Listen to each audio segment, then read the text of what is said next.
And welcome back to another week at Beyond the Trailer Park. And this evening, I would like to first say Beth sends her condolences, but she's a little bit under the weather this evening, so we sent her packing to go get some rest. But instead, we have our special guest star, Miss Ashley. How you doing? Hey y'all, how are y'all doing? Yay! And welcoming back for the second time on the show, Mr. Robert Robinson. How are you, Robert? I'm great. Thanks a lot for having me back. Awesome. Well, we're glad to have you. And for those of you who may be newer to the show, Robert was our guest on episode 4, and we talked then about Scientology. And we're going to go and revisit the subject this evening because there's been that new HBO special, Going Clear, that came out, I guess it was a couple of weeks ago now. Before we get to that, though, a couple of things. I do want to mention that we do have another patron to the show, and that is Ms. Renee. So thank you, Renee. We really appreciate your support. And anyone else who wants to support the show, we do now have a patron account, Patreon. It's www.patreon.com/Beyond the Trailer Park. So you can give us as little or as much as you want to.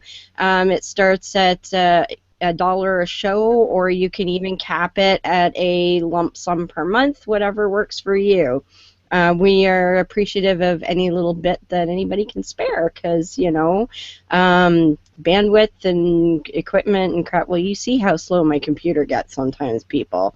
You know, we got to do something about that eventually. So thank you, Renee. We really appreciate it. And I just want to give a shout out to Reason Con, where Miss Ashley and I are going to partying our faces off this weekend. So this Friday night and Saturday in Hickory, North Carolina, there's going to be a fantastic group of speakers. Goodness, we've got David Fitzgerald, David Smalley, Phil Ferguson, Hannah Databoy. Who am I missing, Ashley? Tracy Harris. Tracy Harris. Oh, and Beth Presswood. So just like a whole, at least half of the known world of atheist podcasters. So yeah, get your butts down there and come and hang with us. There's all kinds of events besides speaking. There's going to be live Cards Against Humanity. There's going to be a Skepperty tournament in which Mr. Bobby C and I are going to clean house and kick some asses, just so you know. Miss Callie, I'm talking to you. Miss Callie, better bring your A game. And what else we got? We got, a live episode of Atheists on Air on Saturday night as well. And we'll be participating in that. So all kinds of stuff. So get your ass to Hickory, okay? There we go. So. If I wasn't already going, that would have scared me enough to go. Well, there you go. And see, and I just remembered I did not turn off my phone, so there you go. You try to be prepared for some things, but shit happens. There we go. So, there's a new documentary out on HBO called Going Clear. And this is based on a book, and Robert, I bet you know who the author was because I'm a dork and I didn't write it down. Lawrence Wright. Right. And it documents some of the experiences of several ex-Scientologists, and some of them are very high level. And I know one person that a lot of people were excited to hear from was director Paul Haggis, who he's been out, 5 years now? Yeah. Something like that. Yeah, he's got an interesting story. Oh, I bet. Absolutely. So just to introduce you again, Robert, in case people missed episode 4, and if you have, go back and watch it. I'm going to put a link on the screen here. So if you're watching this later, you'll be able to click on it and go back and watch. If you're listening to this via podcast, you can go back in the archive, and it is there as well under episode 4. So Robert, now what year did you get into Scientology, Robert? Or do you prefer Rob? Bob is fine. Okay. 80, well, at the end of 87, beginning of 88 is when I got 86. That's right after L. Ron Hubbard died then, right? Yeah, Hubbard died January 86. Right. Right. And you were a little different than the average member. You were kind of like an independent contractor employee, correct? Yeah, I had never been a Scientologist before I was on staff. Mm-hmm. Right, and you were working in the recruitment section, if I recall, yes? Well, I started out as a bookseller. Okay, so selling Dianetics and... I answered an ad in the Help Wanted section of the local paper and said booksellers wanted, and I can sell books, you know. And I did. Yep. I did a good job, and they put me in charge of recruiting at the mission where I was, which was in, it was near Victorville, California. Right. And from there, I spent about a year and a half there, and then from there, I was transferred to the Las Vegas org. Okay. Where I spent the rest of my Scientology career. Right. First as in charge of the division that gets new people in, which is Division 6. Mm-hmm. I was the public executive secretary, and then I got boosted up to executive director for a short while, which is when I got myself in trouble. Right, and you got yourself in trouble for following the rules, which I thought was yeah. Yeah. Well, people don't understand that you know the rules by L. Ron Hubbard don't apply when Miscavige and his ideas come through. Yeah. And, so you were following the rules that were on the books, but because there had been an exchange of power fairly recently, people were like, "Yeah, screw that. You're doing this now." And that's the way it still is. You know, it's whatever. However, David Miscavige decides to bend the work of L. Ron Hubbard, that's the way it is. Yeah. How would one recruit one for going into Scientology? I mean, have you ever walked by a Scientology church? No. Or seen ads in the paper? You know, take this free personality test worth $50, or take this free stress test. I have seen those, yes. Have you ever seen any Craigslist ads that say having trouble with your marriage? Call such and such. Yes. There you go. Really? Yeah. Yep. They're pretty slick. And I was telling Robert I was binging on Scientology videos on YouTube this week, and I don't know if you've seen it, Rob. There's one of a young fellow out in California who was just a parishioner at the Celebrity Center, and he is an actor.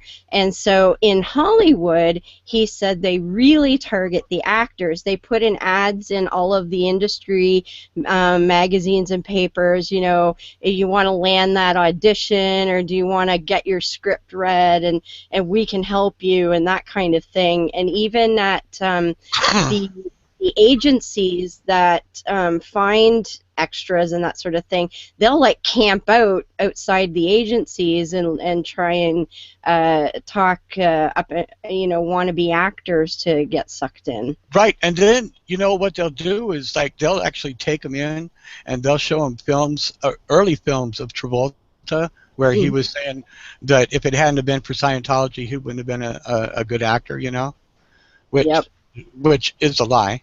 Travolta actually started out as a good actor and has gone downhill, you know, especially now. Well, I'm picking on Travolta these days. I just saw a video of him that I found, and it was for some Arabic something or other. Like I don't remember what year it was. It's probably a year or two old, but he looked downright scary. Yeah, he's good. Like he has this big beard, and like, okay, the man is in his 50s. There's no way it's that black. You know what I mean? Yeah. It's gray. But like it's gray, guy. Yeah. And like his face looked kind of plastic. It was really creepy. Like it was like he was trying to make expressions, but his face wasn't cooperating. I don't know. It was like maybe overdosed on Botox or something, but it was really weird. You know, if you want to know how stupid people are,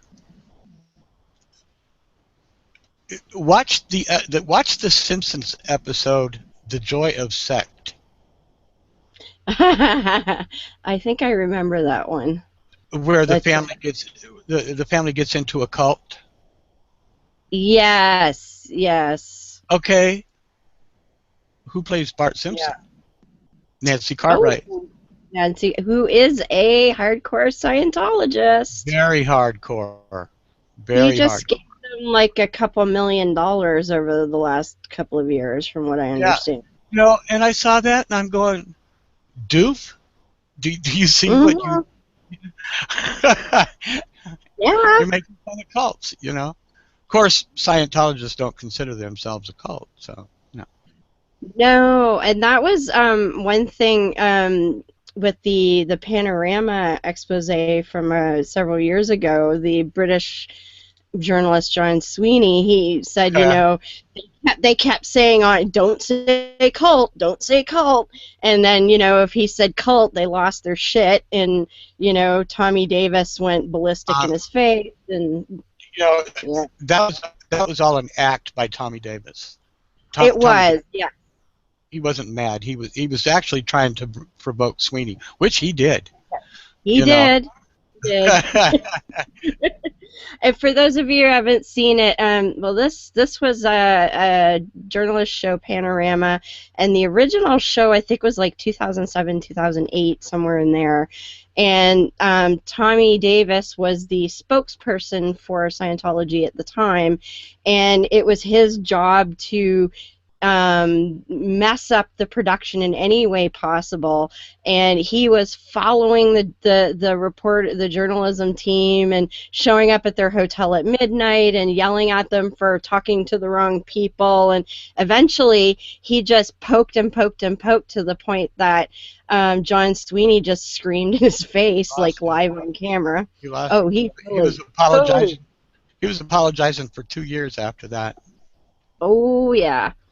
But what I found is funny, there was, just from this year, there's the ex-Scientologist, I think this was the Dublin ones. The Dublin it was hosted by the German Anonymous wing. And all of their videos at the end, because John Sweeney was there to speak, and at the end of every single one of their videos, they had him screaming, "You were not there!" But thanks to the internet, you can be now. It was awesome. Yeah, that's funny. It was, but the lengths that these guys will go to. Now, in fact, back to Paul Haggis, because the book Going Clear actually came out a good year or so ago, before they did the documentary. Right. And the author had taken a couple years to research the book as well. So when it started, Paul Haggis had only been out for maybe a year and a half, 2 years. And I found the smear video that Scientology, like the minute somebody who's noticeable leaves, and they call it blowing, if you just get up and leave and say fuck you and go, that's blowing.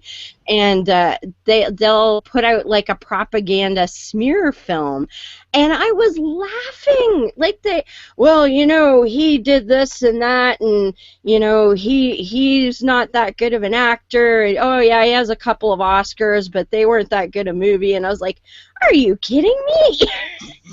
Like, I'm sorry, but neither Cruise or Travolta doesn't have an Oscar, does he? A what? I don't think Cruise and Travolta don't have Oscars. No. No. So, I mean, I'm sorry, but he trumps all of you because he's got 2 fucking Oscars, you know? But it just floored me. And even with the Panorama interview, the one fellow that John Sweeney was talking to, they swooped in and were like, oh, well, did you know that this guy was arrested and he's, you know, used to be a prostitute? And the guy's like, yeah, I'm quite open about that, actually. Oh, well, he's a pervert, don't you know? And I'm like, hello, that's ad hominem. Okay, that is not for the benefit of the unknowing public. That is for the benefit of Scientologists, because if you practice any kind of sex that's outside the norm, yes, you're a sick person, and you need to get the norm? Probably missionary position, you know. Yeah, it's your typical, you know, WASP kind of religious type sex. If you ever want to know how sick L. Ron Hubbard really was, you can find it on the net. The admissions of L. Ron Hubbard. Okay. And I think that you can find it on lermanet.com, which is Arnie Lerman's site. Okay. If you can fire me a link to that, I can put it up on the description notes later. Okie doke. People can find that. But yeah, Hubbard was a real nutcase. And I laugh because there's a clip that I kept seeing on various videos where it goes something to the effect of, have you ever considered, Mr. Hubbard, that you might be insane? Oh, yes, the man that thinks that he's not insane really is, or something or other. Like, yeah, you're nuts, buddy. Yeah. And, you know, like I said, this show is only going to be seen by the public at large. This show is not going to be seen by Scientologists. You know, well, maybe 1 or 2. You know, we can always, I can hope. We can always hope. But since the HBO show came out, Scientologists are now forbidden to watch television, read newspapers, go online at all. Yeah. Because it used to be they were given a net nanny to install on their computer, and they were advised to steer clear of any anti-Scientology material. Right. Not considered a cult, right? Yeah. Yeah, exactly. One didn't make that clear. Yeah. Clear is a good word. Yes, it is. Hey, so for folks that maybe don't know, what is clear, Robert? Clear is a person who has gotten rid of their reactive mind. And what the heck is a reactive mind? The reactive mind is where all of your hurts have been stored. They're called engrams. And L. Ron Hubbard describes an engram as, well, what happens is, like, if you have an injury, like, say you're lighting your cigarette and you ain't watching what you're doing and you burn your finger, where does your attention go? To your finger. Your attention goes to your finger. Therefore, in some way, you have experienced a moment of unconsciousness because your conscience went there, and pain. Right. And so that's stored in your reactive mind as opposed to your analytical mind. Yeah. And so throughout all the years, every little hurt you got, or big hurt for that matter, is stored in your reactive mind until you find Scientology and they start getting rid of shit. Mm-hmm. And I mean, it's all a bunch of And then what they do, because you're on the e-meter, you know, and you're sitting there and you go, oh yeah, and they go, okay, go through that again. You go, oh yeah, and they go, okay, go through that again. Well, you know, until your needle's floating, you know, which means you've blown that charge on that incident. And then they go, well, find an earlier incident like that, you know, and then you blow that, and then you go. They go, well, find another earlier incident. You go, there, you know, until you can't find any more. And they go, now find an earlier incident. And you go, well, let me see. And they go, no, right there. The needle just moved. What was that thought? You know, right then you're so busy trying to make something up that you flash on the first thing you think about. Oh, yeah. Oh, I was in this foxhole, and I got my head blown off. Yeah, and that's where they come with the whole. And then they validate you for coming up. It was so real, you know, because by then you've gone through that incident a few times and you've actually implanted yourself. Yes, and I saw several interviews with actual psychologists and psychiatrists, and they say that, you know, this is. It is a technique that can work, but they don't recommend it because of the dangers of implanting things that aren't actually there. Right. Yeah. Right. Well, let's call it the therapy of self-deceit. Yes. So it's great to feel better about something that never actually happened in the first place. Yeah.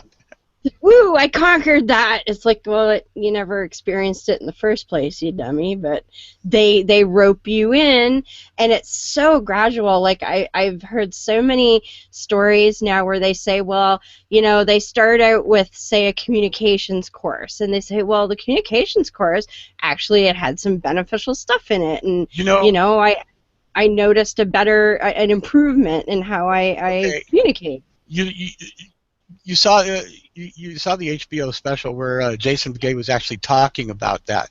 The first drill, yes. The first drill that you do in the communication course is the one that he described, OTTR0. Yes. Okay. And what you do is you sit 3 feet away from your twin, hands on your lap, eyes closed, and you confront your twin with your eyes closed. And he said he went exterior on that, which meant that his soul or mind left his body. You know, which I don't have a problem with. Okay, you know, if you believe in soul travel, that's fine. You know, I don't happen to. Well, sometimes I think I do, but I'm crazy too. So, what the hell? Well, but you can have. You can have experiences, like if you're really in a super duper relaxed state and you're sort of in that in-between stage, you can feel that kind of euphoria, and even if you feel like when you're falling asleep and you feel like you're falling out of the bed, it's sort of similar to that. And they actually describe that, not Scientology, but other forms of weirdness describe that as leaving your body. Eckankar is famous for that. Yeah. But you have to remember that Sri Paul Twitchell was an ex-Scientologist before he founded Eckankar.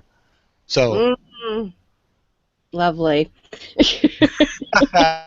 I'm sorry, but Scientology is like just so weird to me. What's the meme? We haven't even gotten into weird shit yet. Not yet. I love the meme. It says Scientology keeping Mormonism sounding normal since the 1950s. Because Mormons weird shit. Actually, you know, when I was in Las Vegas, I knew several Mormons that were also Scientologists. You know, because because of the space thing, you know, and the other planets thing. You know, they said that made sense to them. Like, you know, it was, one of them was an OT5. You know, so. Wow. And Scientology, they will flat out say that it's compatible with other faiths. So now. Until. Until, yeah, I think, like, if you were a Catholic and you get to OT3, you might have an issue just a teeny little bit with the whole Xenu thing. Oh, yeah, because you get into that Jesus thing, you know, where Jesus hanging on the cross is an implant. Yes, that's right. That's right. So, okay. So for those of you And then who... when you get into the higher OT levels, Hubbard actually comes out and says, there was no Christ. Oh, wow. So, Ashley, are you a little confused? I'm in awe right now because I'm like, what? I mean, this literally, you're right, it does make Mormonism and Christianity and Buddhism and anything else you can think of normal. Don't forget the Jehovah's Witnesses. Oh, yeah, them too. They're a bit loopy. But so in the bottom levels, Ashley, are fairly innocuous. Like I say, there's communication courses, there's courses on being a better student, and just learning how to be in a business situation, like be a better business person and shit like that. And eventually you get clear, which means you got rid of all your engrams. Yeah, and then by the time you get to clear, you've spent about $75,000 to $100,000. And that's like, what, a third of the way up? Not even.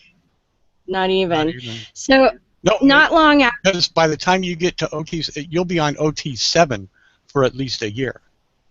Right. Now, and, is Scientology and a lot of people have been on OT7 for like 5, 6, 7 years. Right. What's that, Ashley? Is Scientology classified as a religion? It is. It is in the United States. Yes. It is a legal, tax-free religion. Yes, they are tax exempt, and there's so they have just yes point of becoming clear. They have already got people investing $100,000 in them. Oh yeah. Roughly. Yes. Tax exempt. Yep. Yeah. Every donation that you make to the Church of Scientology, whether or not it's for processing and training, it could be like for the International Association for Scientologists. Yep. It could be for the Ideal Org program, you know, which is buying new buildings and make them look like Taj Mahals on the inside. Yep. Anything you donate to the Church of Scientology, any of the millions that they suck out of you, is tax-free, not only to you but to them. Yeah. So and just to put that in perspective, so what we've already talked about is like, holy shit, how did that happen? Yeah. But when you get up to OT3, which stands for operating thetan, because your soul is called a thetan, which is like a alien being thing, but that's just one. Because when you get to OT3, let's define that. Let's not go totally. Sure. A thetan, the letter T in the circle, is Greek for theta, which which in Greek means thought. Okay, so if you put it that way, it almost makes sense. It does. That's fair. And you got, you know, if you want some kind of spiritual relief, you know, if you're actually, you've been there, we've all been there. We're looking for some kind of spiritual, something we can grab onto and say, this will help me spiritually, you know. And if you find something that makes even just a tiny bit of sense, which the basic courses do, yep, boom, you're there. Get the look, you're sucked in. So when you hit OT3, they tell you that the material's top secret, and if you weren't prepared from all your coursework to read this, you could get pneumonia and die. Yes. if you read this when you're not prepared. Yes. So they give you this top secret information, and you go in a little room, and that's when you learn that the intergalactic warlord Xenu, about 75 million years ago, had a population crisis on his planet, so he kidnapped a bunch of beings and brought them all over to Earth. Well, and yeah, the way he kidnapped them was what he did was he made it so everybody had to attend this tax audit. Right, and he drugged them. Or Sort of like Herod tried to do with Mary and Joseph. Yeah. Didn't work for him either. But I'm being irreverent today. No, that's okay. I mean, this is some crazy shit. So by the way, I'd be face palms left and every person he sucked into this tax audit, he laid them out on a bed and shoved a dose of glycol in their heart to freeze them, and then loaded them up onto planes that look like B-52s from Earth, even though they weren't. DC-8. DC-8, sorry. Well, they look like Earth planes, even though they weren't, and Earth planes from the 50s, of course. And flew them to Earth and dumped them all into volcanoes and then blew them up, so they're all dead. Yeah. But he didn't want a big net. He captured all the spirits that came floating out of the volcanoes. All the Thetans. And then he put them in a building that was sort of like a movie theater, and then he showed them a whole bunch of stuff that was supposed to be about Earth, and that's where he implanted memories in them, like Jesus and history of Earth. And go to the light and all that. Yep. And then he let them go, and then they attached themselves to humans who had started to evolve by then. Right. And if you go into Scientology and you start auditing those BTs, body thetans, you're told that you have at least a couple of thousand of them, maybe even 100,000 of them. And they're stuck to you, and they cause all the bad shit that you've ever had. Yeah, like body thetans. Like Anna said in the movie, it's like it drives people crazy. Yeah, I can understand. I mean, you could get to thinking that you like you see the guy on the TV, bugs, they're all over me, Yep. Thetans, they're all over me, and you could see how somebody might go crazy. So I'm never going to do the word clear the same ever again. But just to make this clear, yes, there is absolutely, positively no proof of any of this, right? None whatsoever. And you may not have known this, Ashley, but L. Ron Hubbard actually his first sort of legitimate job was a science fiction writer for what they called pulp novels, because he had to churn out, he was paid a penny a word, so he actually has the Guinness World Book of Records for the most published books ever. Wow. And they're all pretty crappy science fiction. Yeah, they're not even good. Not all of them. Yeah, they're not even good. But I think I heard that he did some westerns and shit first, and then he branched off into sci-fi. But this is like right out of his dime novels. It is, and you could actually, if you wanted to, you could actually go back into all of his dime novels and astounding science fiction articles and stuff like that, and you can actually see bits and pieces of Scientology all over them. Yes. Including the word engram, mm-hmm. including the word clear, including the words reactive mind. Yeah. They're in those. Yeah. And so by the time somebody gets to OT3 and they get the secret Xenu papers, they've already invested hundreds of thousands of dollars and several years of their life into this religion. And I loved Paul Haggis in the movie when he described reading the Xenu papers the first time. He said, I thought this was a sanity test, that if I believed this shit, they would kick me out. Yeah. But he was wrong. He was. And so a lot of them, they just kind of go, okay, well, I'm sure there's something really special about that, and I'm sure I'll learn what it is later, and I'll just go with, like, because all the other people are in the same boat, go, oh, wow, OT3, woo, like, so enlightening, and they're like, yeah, it was, sure. And it just, and if you remember Jason Begay saying stuff like that, you know, it's like, oh man, you got to get on OT7. And all this, in the back of his mind, he's got, I've got this fucking headache, you know. yeah. What is the highest that you can go? OT8 is the top level, and according to Hubbard's original definition, the end phenomenon of OT8 was you were supposed to be at cause over matter, energy, space, and time, both objective and subjective. You know, in other words, able to leap tall buildings in a single bound. and, yeah, X-ray vision and shit. Now, you will no longer find that description on the grade chart. Yeah. Post-Miscavige era, it says... Or like on the jump off bridges and didn't make it, or... well, the thing is, you know, it's like you had so many new OT8s coming off of the ship, and it's like, you know, they're thinking they got this, you know, until they actually try to do something, you know. They're kind of... So finally, okay. Now on the new grade chart, it says you now know what you are or who you are not, or something like that. Yeah, it's lame. Deborah, when you get off the plane, I'm going to have my X-ray vision goggles on.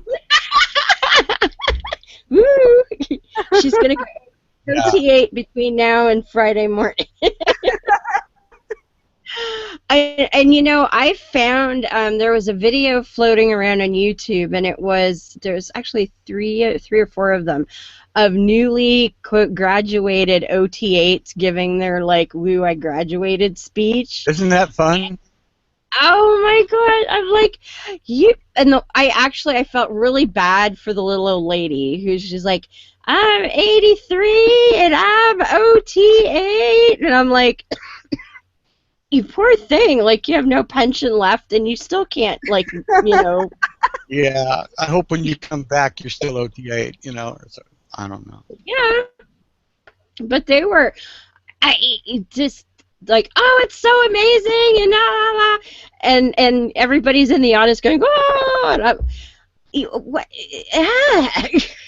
it boggles the mind when you from the outside, but when you watch the movie, you really, excuse me, you get a sense of how easy it is to get sucked in. And one of the ladies that I was watching earlier, she wasn't in Going Clear. This was another lecture I was watching. She used to be in the OSA, which was something special operations. Office of Special Affairs. Office of Special. It's like the sort of secret police spy wing, and the Black Ops. Black Ops, yes, they're the ones that are gonna, like, plant flyers that say you're a child molester or something. Or you know, hire detectives to follow you around. That's right. And you know, she said she got into this, and she you know, on the other side of it, she was like, how could I have been so stupid? But she said, you know, it was such a gradual process that you don't really realize how... I think you're talking about the ID show with Nancy Maney. Yes, I am. Yeah, she was great. Yes, she is. She's a wonderful lady. Absolutely. And that's the other thing that you find out is so many of these people, and even the ones that were way at the top, are such wonderful people when they get out. Like moi. Exactly. But I mean, like, for instance, Denise, She's a trans lady, and she was the business head of the business division under Hubbard. Yeah. Her name used to be Larry. Yeah. And yes, and I mean, she's such a delightful person to watch her. And she's like, oh, yeah, I'm the one that figured out how to shuffle all the various organizations and figured out all the ways to get religious protection so they didn't have to pay or follow rules. And yeah, I'm the one that figured all that shit out. And you know, just the lengths that she felt compelled to go through at that point. And now she's like, yeah, well, if anybody wants to know how to take them down, I know how. Give me a call, because I built it. You know, and it just boggles the mind. And Tori Christensen, oh my gosh, she's such a lovely, beautiful lady. Tori Christman is she's just one of the nicest ladies there is. Yeah. You know, and she posts on Facebook all the time, and she'll even put her phone number out there. You know, give me a call if you need. You know, you'd love her, Ashley. This lady, she was a hippie in, what was it, 68 or 69? Yeah. In California, and she wandered into Scientology, and they gave her a good talk, and she's like, hey, these are really nice people. Fuck it, I'll join them. And she was in for 30 years. Yeah, made it up through OT7. Yep. And she got out, and she is just the sweetest thing. She has a channel, and she just is a delight. She's all about helping anyone and everyone that she can get out. Right. But in just the you've got to watch her sometime. Oh, I will. She's absolutely a dream. Watch. But y'all had said earlier. Watch some videos that she's actually out, like protesting in front of a Scientology building, and just look at the love that she has for these people, even when they're cussing her out. You know. Oh yeah. Look at the love that she has for these people.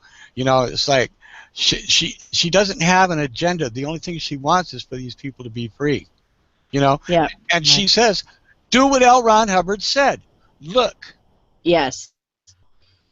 And I laughed. There was one where she was outside the big blue California building, and they were supposed to be having something, and they kicked her off the sidewalk, and she said, well, this is public property. Well, the city told us we could shut it down.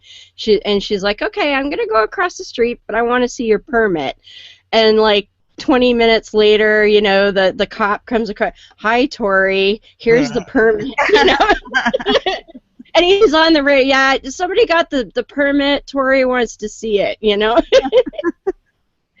Like, she's just in their face, but in such a positive and beautiful way. I have a message that name so that I can check it out. Yeah, absolutely.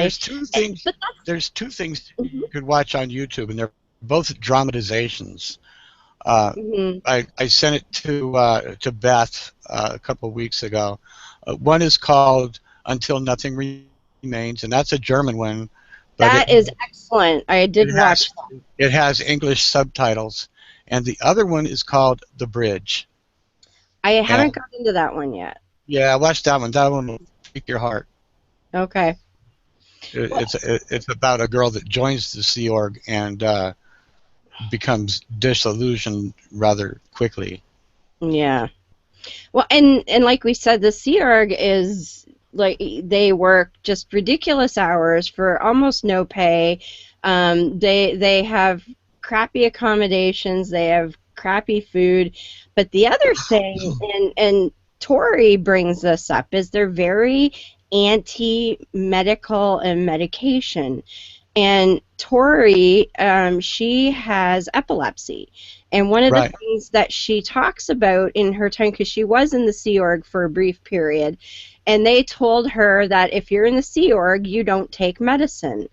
And she actually went off her epilepsy medication and was having seizures left, right, and center, and was losing her memory and things like that. And she finally went back on it. And she said, even though she left the Sea Org and became what they call a public member, or a parishioner, they fought her for the rest of her career in Scientology. That why are you every doing step those? every step she took up the bridge, she had to get permission from the senior medical officer.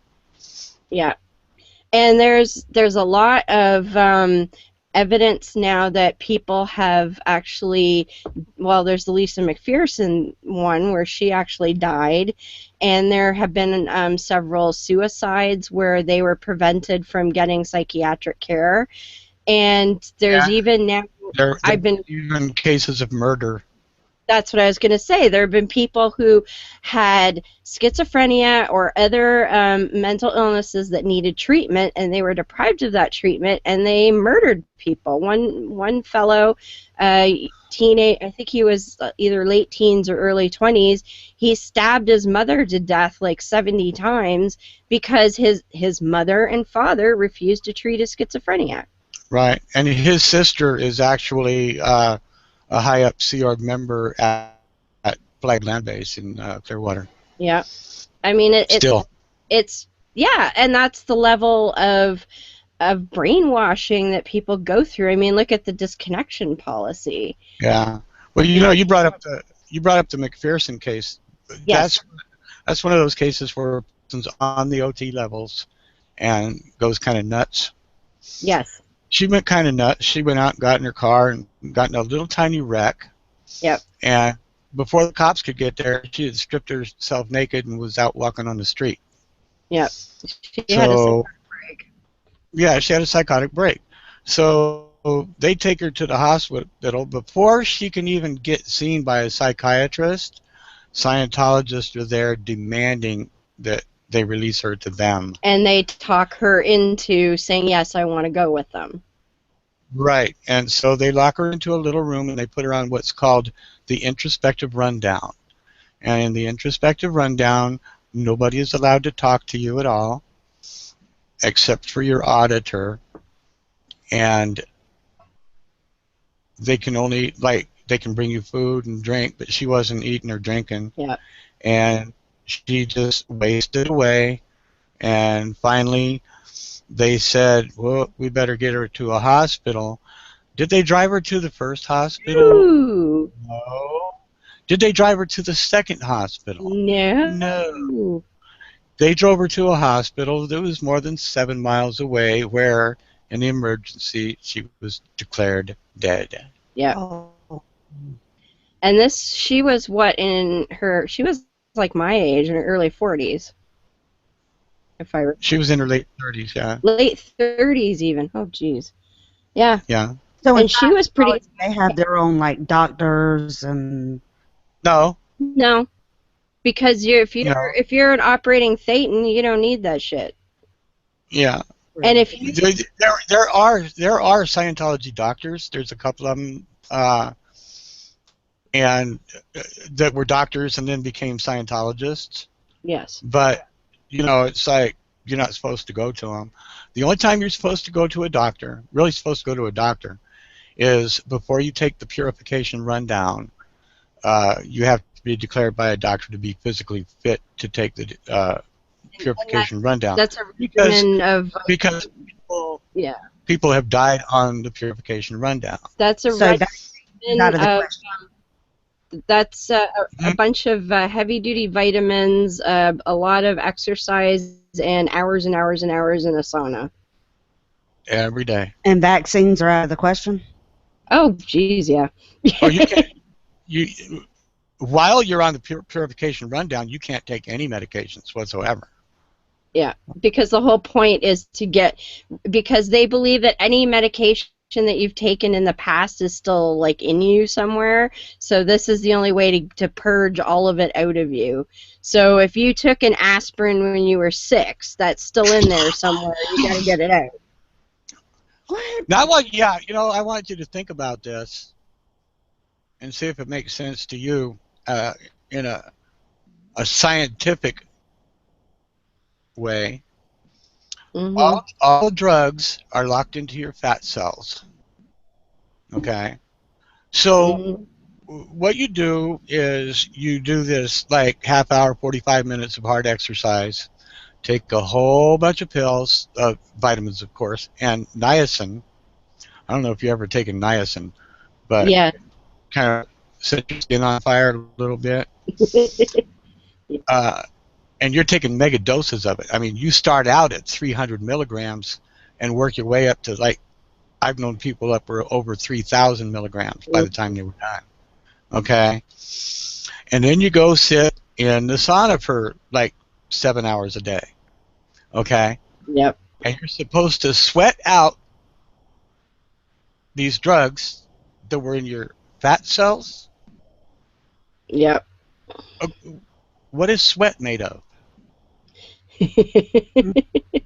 Sweat is made of water and salt.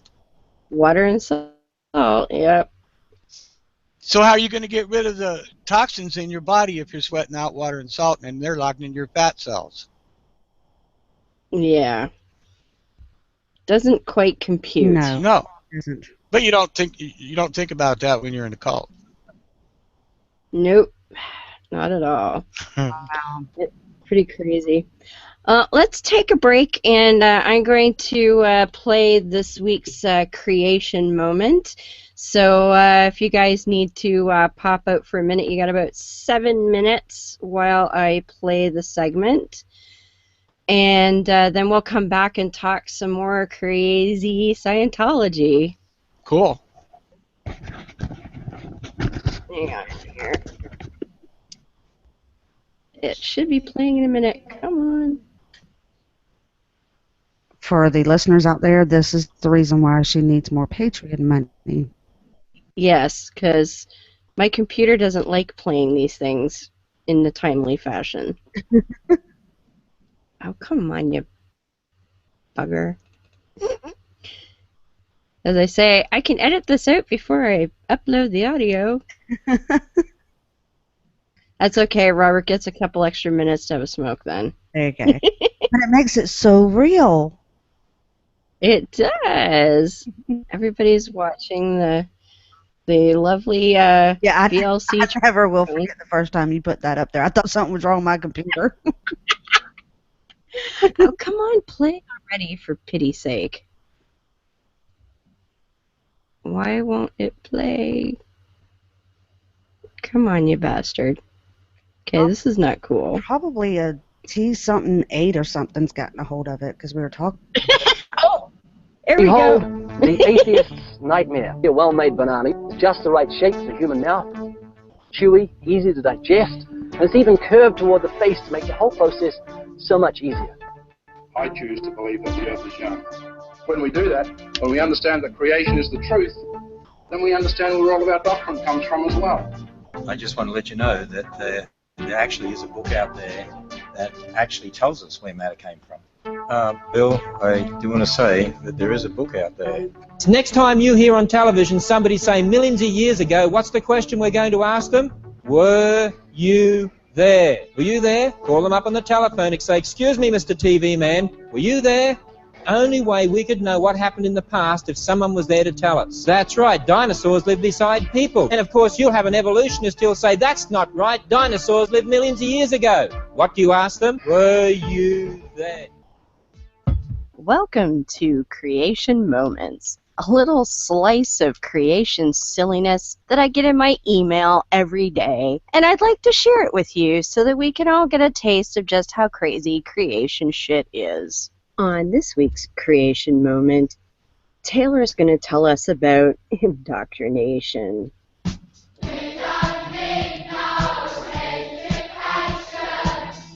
Yeah, except it's not what you think. Just listen. In his book, The Blind Watchmaker, evolutionary evangelist Richard Dawkins famously declared, quote, "Biology is the study of complicated things that give the appearance of having been designed for a purpose," unquote. Yes, seeing design in nature is so natural, so commonsensical, that even young children innately know that nature is filled with purposeful design. What the fuck? It's common sense for children to believe in creation? Are you shitting me? I'm sorry, but I grew up on a farm with nature everywhere. Never once did I ever think that something was designed or created as a child. Never occurred to me. In fact, aside from, the Bible crap, never would have crossed my mind once. Ugh. But, it gets better. Just hang on. Of course, evolutionists cannot sit back and let common sense persuade children to reject evolution. So, Boston University psychologist Deborah Kellerman and her team set out to prove it's possible with Darwinian storytelling to make children believe in natural selection rather than a creator God. After giving children picture books that illustrated an example of natural selection, many of the children agreed with evolution. Okay, Darwinian storytelling. Man, this guy's nuts. And make children believe in natural selection? No, it's called presenting them with facts. If they choose to believe the facts over some silly mythology, that's not our problem. That's children using their brains. Ugh. What else is there? Even the Wall Street Journal was pleased. These results do suggest that simple storybooks like these could be powerful intellectual tools. The secret may be to reach children with the right story before the wrong one is too firmly in place. The study, they said, quote, also suggests that we should teach children the theory of natural selection while they are still in kindergarten, instead of waiting, as we do now, until they are teenagers. Yeah. Reach them with the right theory? How about, like I said, facts? Of course we want to present the correct information to children before they can be hoodwinked with a bunch of sky fairies and ridiculous fairy tales. But, that would be bad if we showed them facts. Heaven forbid. No pun intended. And sure, if kids can understand evolution in kindergarten, why not show it to them in terms that they can understand? They kind of make it sound like we're trying to steal children from their cradles or some shit. Jeez. Oh, what else have you got, Taylor? The success of this study leads us to conclude that it will be used against you and your children in the future. That's why you need to take a very active role in your children's education.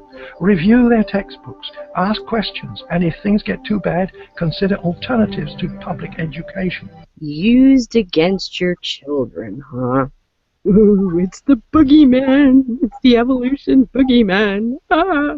Seriously, Taylor, this is straight up projection. Projection is a psychological defense mechanism, and it occurs when you perceive that you're doing something negative and you maybe don't want to admit it to yourself or you don't want to admit it to someone else. So what you do is you accuse everyone else of doing it. So, Taylor, maybe you realize that indoctrinating children into fairy tales is not the right thing to do. Oh, and then recommending that they consider alternatives to public education. So homeschooling, huh? Where they can not register their children so that when they turn 18, they can't get a job because they don't have a social security number. They can't go to school because, they don't exist. Nice. Or, the other kind of homeschoolers that sell their daughters off to get married because they can only marry another homeschooler, and well, daughters are kind of a pesky thing, we don't really want them around because, sex and stuff, right? There are a few circumstances where I think homeschooling could be beneficial, but by and large, it's really not a good idea and not beneficial for most children. So yeah, Taylor, way to sabotage kids' education just because you don't like the evolution boogeyman. Woo! Yeah. So the prayer's pretty lame as usual. Thank you, Father, for my children. I pray that you will protect them from those who desire to cause them harm. Right. So teaching them the facts is causing your children harm. Man, you guys are really warped. That's all I gotta say. Like, seriously? Ugh. Anyway, that's enough bullshit for this week. Join us again for another creation moment.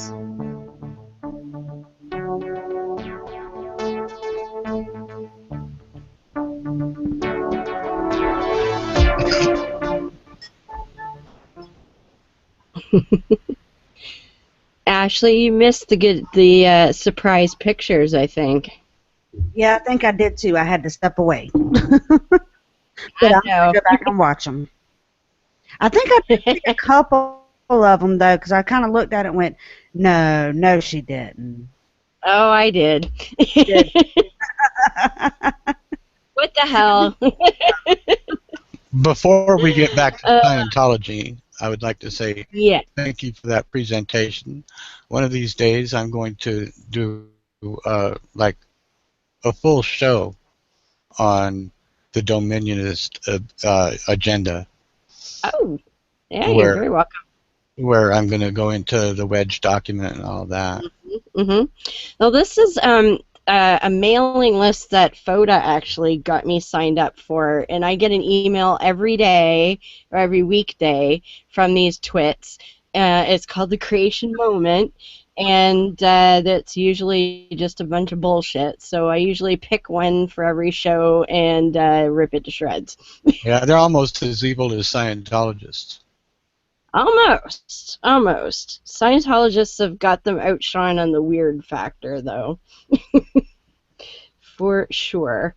And the abuse factor, holy crap.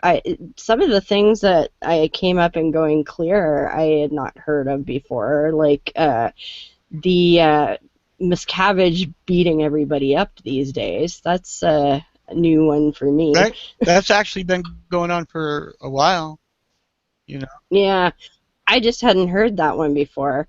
Especially the story that Mike Rinder and Marty Rathburn told about the SP hole. Holy crap! Yeah. Like, and the musical chair. Holy okay. shit! Yeah. The hole was invented so that Miscavige could put all of top management out of sight. Yeah. So that he could run the church all by himself, which was also against what Hubbard had designed. Yeah. Yeah. And he locked those poor bastards up in there. For and years. Yeah, there was one guy they said had been in there for 7 years. The president of the Church of Scientology, Heber Gents. Yeah. Yes, because Miscavige's actual title is chairman of the board. Right. They call him COB, which is, yeah. Yeah. And everyone salutes him like he's some kind of military general. Yeah, or a cob, something to wipe your ass with. Yes, there's that too. That's what I was thinking. That's why I said, oh, okay, you mean a cob. No, I mean, well, yeah, some people probably mean that, for sure. But yeah, the story on Going Clear, you know, they had all of these top executives locked up in this, they said it was like 2 double-wide trailers kind of mushed together. Yeah. And told them, you know, you have to do all of this stuff that's going to take them forever and ever. And when they thought they were near getting it done, he would be like, nope, don't like it, start over, kind of crap. But he apparently one night Miscavige showed up with some people and a bunch of chairs and a like a music player. And he made them play musical chairs and told them that if you didn't get a chair, you were going to be kicked out of Scientology. And that meant that you would lose, you know, your whatever semblance of a job you had, all of the work you'd put in all your life, all of the money you spent, you'd lose whatever family you had, whatever friends you had, like you're just out. And he made them play musical chairs. And they were, like, beating each other to get a chair and ripping their clothes and just, like, animals trying to get these chairs. And then at the end, he kind of went, I'm not going to throw anybody out after all, as you were. Yeah, these people were fighting to stay locked up. Stay. Yeah, because he wasn't going to let the winner out, but he wasn't going to kick them out of Scientology. They would still have to stay in there, and right. Theoretically by themselves then if everyone else got kicked out. Right. But still. But, you know, you also have to look that if you've been a Kool-Aid drinker for a long time, Yep. and you get kicked out. To you, that means that not only have you lost all of your friends, your employment, your place to live, your food, everything, but you've lost your eternity. That too, yeah. And it's like any religion Because where they... you're convinced that Scientology is the only answer. That's right. That the next trillions of years depend on what you do right here, right now. That's right. And Ashley, to go back what you were talking about, illness and medicine and such, if you get sick, the idea is not that there are germs or that you may have an ailment, but that there is someone that you're connected to that is against you and Scientology, and their attitude and their actions are making you sick. That's called a suppressive person. Or it's something that you pulled in by actions of your own. Yes, that's right. Yeah, sorry, I forgot the pulling in part. So it's like so being around negative energy type. I'm going to tell you how insidious this is. Once you're actually indoctrinated. Even now, years later, if I stub my toe or something like that, sometimes my first thought is, how did I pull this in? Oh, wow. And you weren't even in for all that long. No, I was only in for like almost 8 years. Yeah. Like, that's not as long as some people. No. And, I got, like, the stuff that went on in the whole, those confessionals that they do. These are not like a priest penitent type thing. No. The kind of confessionals that they run is called a sec check, and a sec check is when an auditor is actually like banging you with questions, to where if you're on an e-meter, the needle's jumping around anyway because you're scared. You're freaked out because they're screaming at you. They're screaming at you, and it's like in my case, it was called a gangbang confessional, which is like I had 3 big Sea Org guys standing over me while I'm sitting there with the cans in my hand, screaming questions at me for 9 hours straight. Wow. And my 9 hours doesn't even compare to the years that some of these people went through. But, Mike Render said that, he would have told him anything. He would have confessed to anything just to get out of that room. Yeah. And what I've said on shows and on my site was, I would have kissed the devil's ass to get out of that room. I would have. I would have done anything to get out of that room. So whatever they were accusing me of, yeah, I did it. I'm sorry. What do I got to do to make it up? Just let me go. Fortunately, that's what got me out of Scientology. At that time, I only had a couple more months left on my contract. And so when time came to re-sign, I didn't. I just, walked away. It's amazing that they, after 8 years, would let you just do that, Like, it seemed like from what I've been seeing, even lower level members, it's, if they say, I want out, they do everything they can to prevent them. And I didn't say I wanted out. You just didn't come back. Right. That makes more sense, because they have a whole process that if you want to leave legitimately, they have a whole process that you have to go through that could take upwards of a year or more if you jump through all their hoops. And the whole point is, they believe that if you want to leave, then you've done something wrong, and they've got to figure out what it is and fix it, and then you won't want to leave anymore. Anybody who leaves must have committed some kind of criminal act against Scientology. That's the only reason a person wants to leave. Now, everybody's speaking out against Scientology that used to be in Scientology. Would that be considered a criminal act in their book? Yes. Oh, yes, a suppressive act. And that's what they get called. So their version of excommunication is to declare the person a suppressive person. And that means that no one in good standing in Scientology can have anything to do with them, and that includes relatives and friends. So if your mother gets declared a suppressive person and you want to remain in good standing in Scientology, you can never speak to her again. This all kind of sounds like the whole bunch of religions mixed into one. I mean, because what you just said to me sounds kind of like Amish. Amish or J-Dubs. Yeah. J-Dubs, as a matter of fact, a couple of years ago at their big conference, one of their key speakers of the J-Dubs actually gave biblical references as to why parents should cut off all contact with their kids if their kids weren't telling the lie. Yep. I can't imagine ever cutting off contact with my kids. Oh, I know. And some of the stories that I've been watching are just heartbreaking.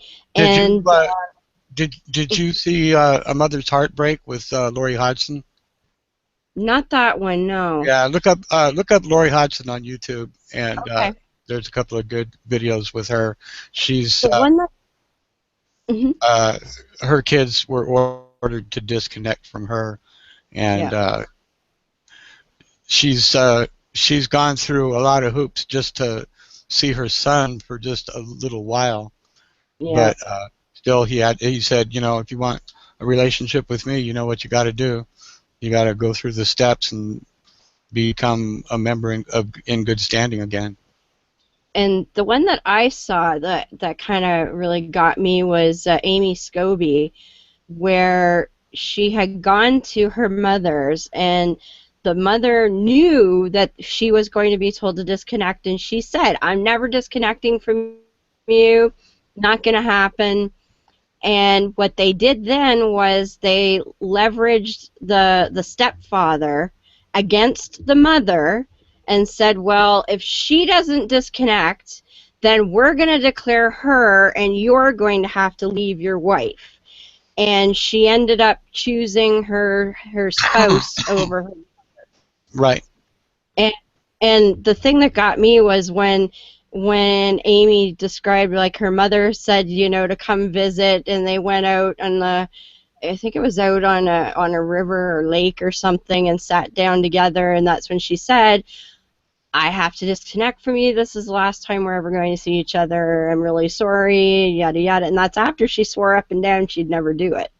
That happens in more cases than you'd think. That exact same story.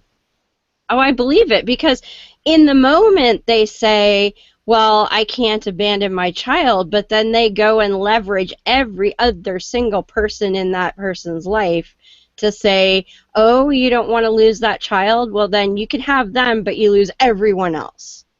And your eternity. And your eternity, yes.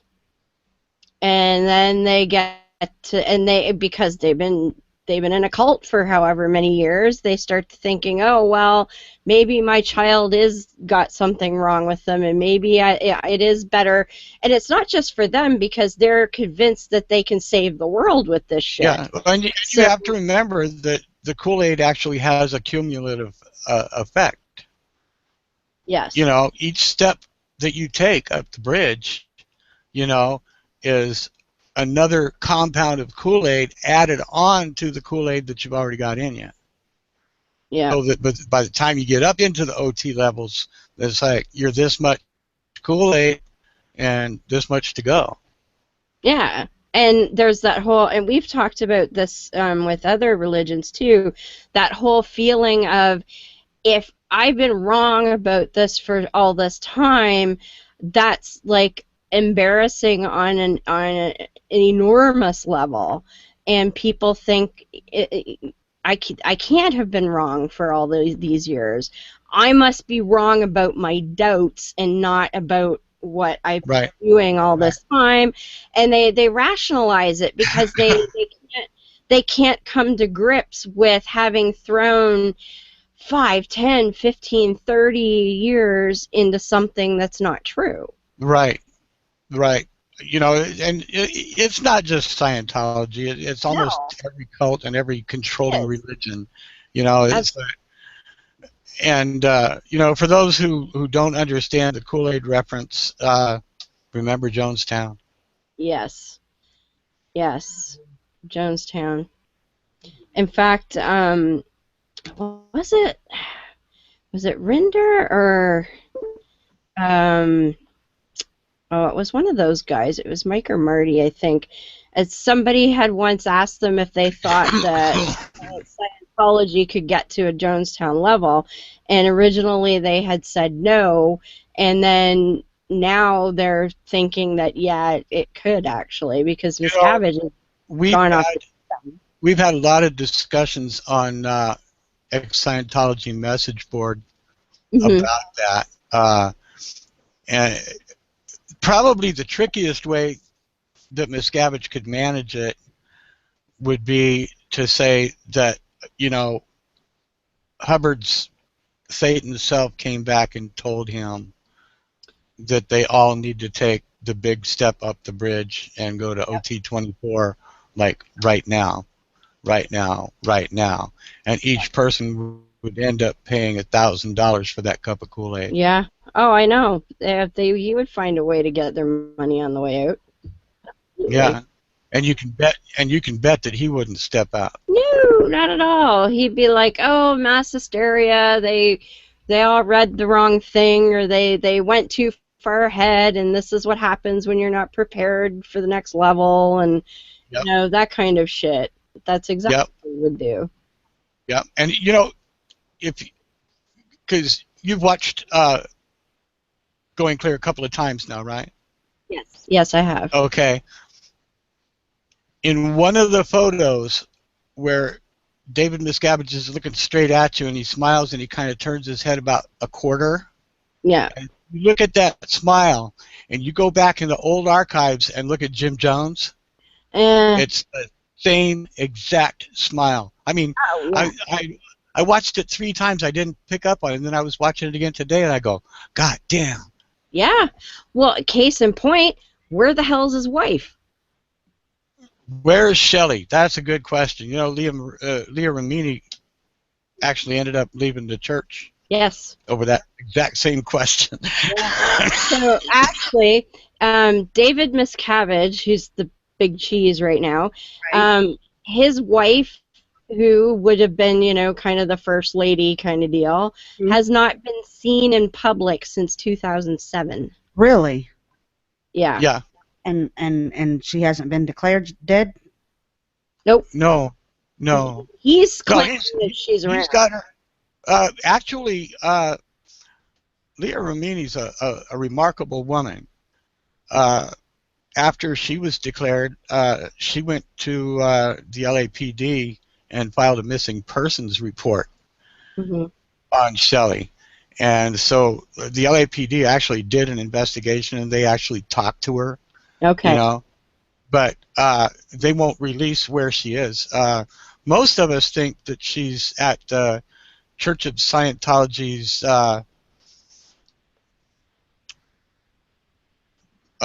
most secretive org up in the San Gabriel Mountains, where they have a big OT symbol on the ground so that Hubbard can see his way when he comes back. Yeah. Well, and actually, and they got all sorts of underground vaults where they keep everything ever done by Hubbard on platinum plates. Yeah. Wow. Well, and actually, maybe you can talk a little bit about the RPF, because we haven't covered that yet. The Rehabilitation Project Force, the RPF, is, okay, what they say is a retreat for Sea Org members who need to get their heads straight. They're having difficulties. Yeah. The RPF, people who are used to working 80 hours a week find themselves working 120 hours a week. They're fed the leftovers of the regular Sea Org members. They're not allowed to eat with the regular Sea Org. They can't eat until after all the other people have eaten, which leaves very few scraps. And regular aren't allowed to talk to them. Right. Nobody's allowed to talk to them. Their auditing and training they do on their own, paired up, and the work they do is like the worst scud work in the world. Like Rubbing you've seen Big Blue, okay? Mm-hmm. Imagine, because Big Blue before it was Scientology was hospital, wasn't it? It was the Queen of Angels Hospital, and so that building's been standing there forever. Imagine, if you will, the drainage pipes down in the basement. Yeah. And imagine having to go down into those drainage pipes with a little tiny toothbrush and spending weeks and weeks and weeks down there with the roaches and rats scraping those pipes off. We're talking like no gloves, no sanitary masks, No hazmat suits. You're wearing your regular old scrubbies. That's right. They give you like some dirty overalls. And you consider use. What's that? And you wear a dirty rag. You wear a dirty rag around your arm so that all other Scientologists know not to talk to you. Yeah. And this is some of the infractions that people like. This is basically prison camp. Like this is severe punishment. And I forget who it was. Somebody. It might have been Tori. I forget who it was. Somebody that they knew had been helping prepare a dinner party, and they asked Miscavige if he would like a different fork, and Miscavige said, "You've got a problem. You're withholding something. Off to the RPF," and that was it. Even worse. Mm-hmm. At a party for Tom Cruise on the ship, the Free Winds, there was a piece of shrimp that didn't go down quite well, and Cruise was very upset, and the person that served him was immediately sent to the RPF out in the California desert. Yeah. Yeah, it's unreal. And even though I wasn't in the Sea Org, when I was in Los Angeles for my committee of evidence and my sec checking, they told me, and they showed me references where they could actually, if I did not please them, they could throw me on the RPF. They could disappear me for any amount of time they wanted to, up including the rest of my life. Well, and some of these people, they're like, "Oh, well, I was in the RPF for 4 years, 5 years, 7 years." And then they come back, and the whole time, because they believe in it so much, they're trying to work their way back into the good graces to be a normal member again. At one time, Mike Rinder said that the RPF had been one of the best experiences of his life. Yeah. Wow. Yeah, you won't catch him saying that now. Well, and I remember some of the interviews. When they were asking Tommy Davis about it, and he's like, "Well, it's this voluntary retreat, and people find it very rewarding, and blah blah blah." And I'm like, I've heard interview after interview after interview where people are talking about one woman, I forget who it was now, climbed out the window on a bed sheet. Yeah. Like from like 7 stories up, and managed to get in a tree and get out. Yep. Because it was that horrible. Yep.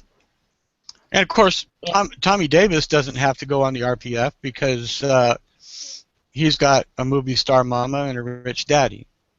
Yep.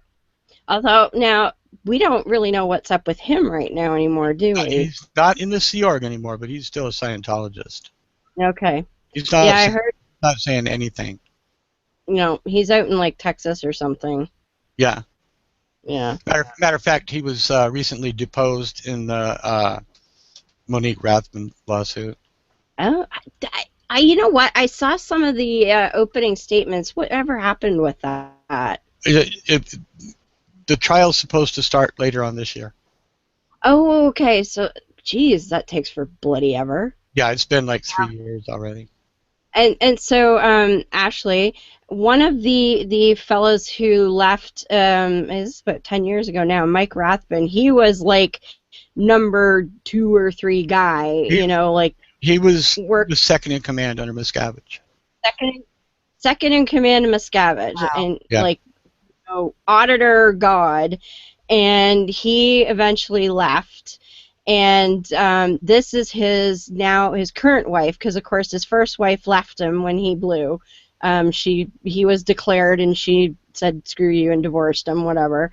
So this is his current wife, and they have a young child, and she was never a Scientologist. And one of their things that they do to people like him, because he has a blog and he speaks out and is against the organization, they will hire private eyes to follow them and harass them continuously.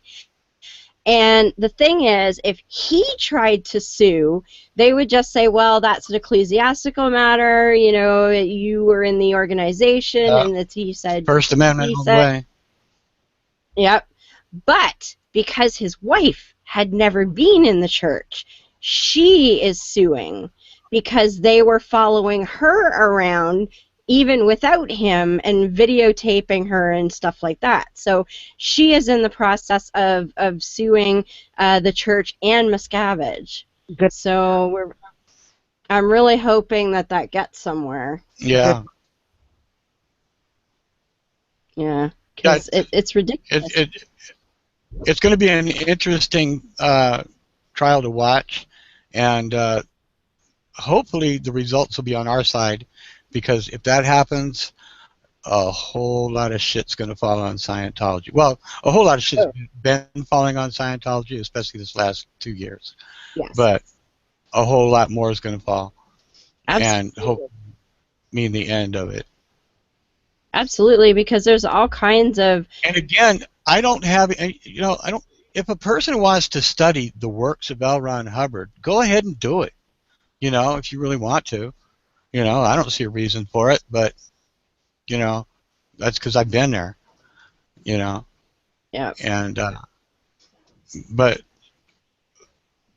the corporate Church of Scientology has to go, because it's an abusive, it's a mafia type corporation. Yes. And I don't care, it's like the link I sent you today about the PIs that were following David's dad. Yes, because David Miscavige's dad has now left the organization as well. One of the cops was asking the father PI if he thought that David Miscavige was capable of ordering a hit on his own dad, and he said no. And the detectives just jumped all over that. They're going, "Are you really saying that he wouldn't do that?" And the detective was saying, I don't know anything about David Miscavige. I don't know anything about Scientology. I'm just a PI, And he kept on falling back on that, And I'm thinking, woo, shades of Nazi Germany, Yeah. I am just doing what I was ordered to do, But, But you got to think. Yes, if David Miscavige thought he could get away with it, he would order that hit in a second. Absolutely. I mean, look at the billions of dollars that he has his hands into. Yeah, and it's like, even if you couldn't prove it, it's like, yeah, there would be a whole lot of questions. I'm amazed that there aren't more people looking into the death of Bud Fields. Bud Fields was, he was a Marine broker down in Florida, and David Miscavige decided that he wanted this beautiful ship to make into the free winds, and Bud Fields wouldn't sell it to him. Well, a few weeks later, Bud Fields was found in the ocean, all cut to pieces. Oh, that's convenient. And shortly after, the Church of Scientology purchased that boat. Yeah, funny how that works. You know, and nobody who is in the know will answer my questions about that. Of course not. I mean, it's just the insidious nature of it is unreal. Yeah. You know, like tapping people's phones, and then, you know, we were talking about auditing. What do they do with the auditing? They copy it all down and then use it against anybody who leaves. Which is, I'm sure, why they still have John Travolta in the folds. Yes, that's what I hear too. And well, and I've even though, you know, we all know or at least suspect that John Holmes walks on the others, or John, ooh, look at me. Is that a Freudian slip? John Travolta walks on the other side of the street, as did John Holmes. But and if you don't know who John Holmes is, go Google it. Yeah, that's all I got. Yeah. Jack and Five. Yeah. Yeah. And yeah, and don't Google him at work. Yeah. He was also known as Johnny Wad. So. Yes. No, see, I never knew that. And oh, what was the movie that was based on him? Oh shit. I'll think of it later. But there was a movie based on him. It's not true to him, but the Mark Wahlberg movie. Oh, I know what you're talking about. With Burt Reynolds and Burt Reynolds. Yeah. Yeah. Hold on. Oh God, that's gonna bug me now. Boogie Nights. But, Boogie Nights. You know, Boogie Nights. You know, I don't care. Like, you know, they could go through all my PC folders and call them all they want and pull out anything that I ever said that I did, and they could make it into a nationwide commercial, and I don't give a shit. Yeah. You know, and a lot of it's stuff that I'm not proud of. You know. And I wouldn't go to my next door neighbor and say, "Hey, I did this," you know. But I don't care anymore. Well, and these top celebs, they shouldn't care anymore either. You know, if they really had an ounce of humanity, an ounce of pity for their fellow man, especially the Sea Org who dedicate their lives into making these assholes' lives more comfortable. I'm talking to you, Nancy Cartwright.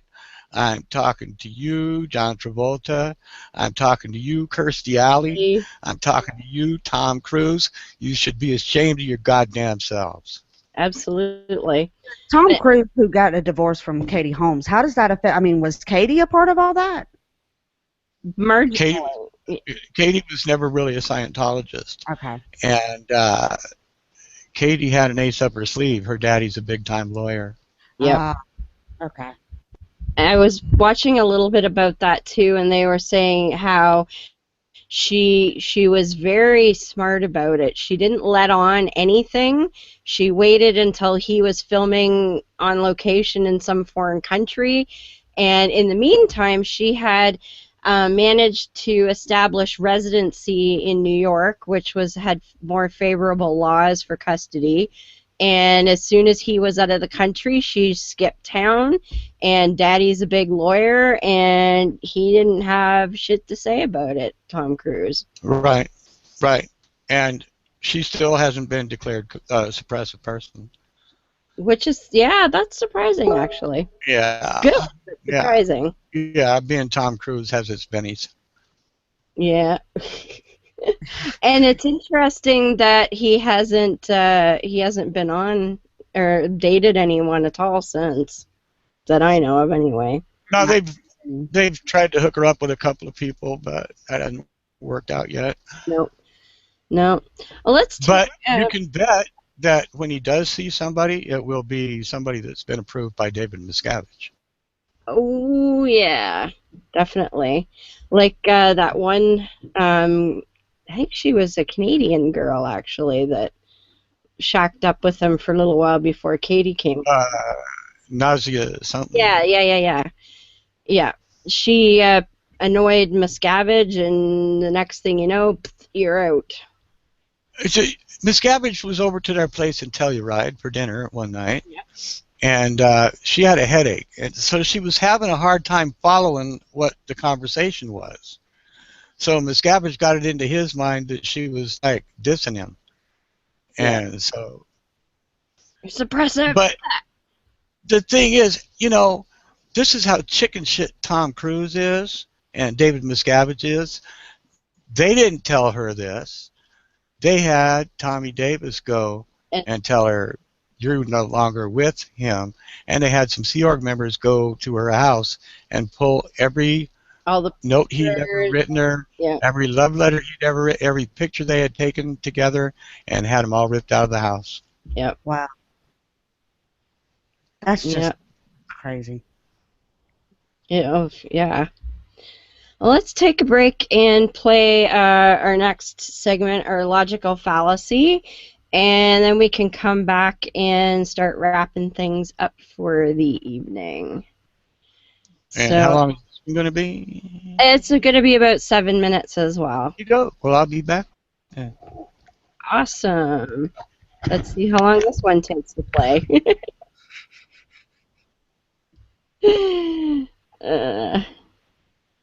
Yay, live TV. Come on. Now, are you going to do a show when you get back next Monday? No.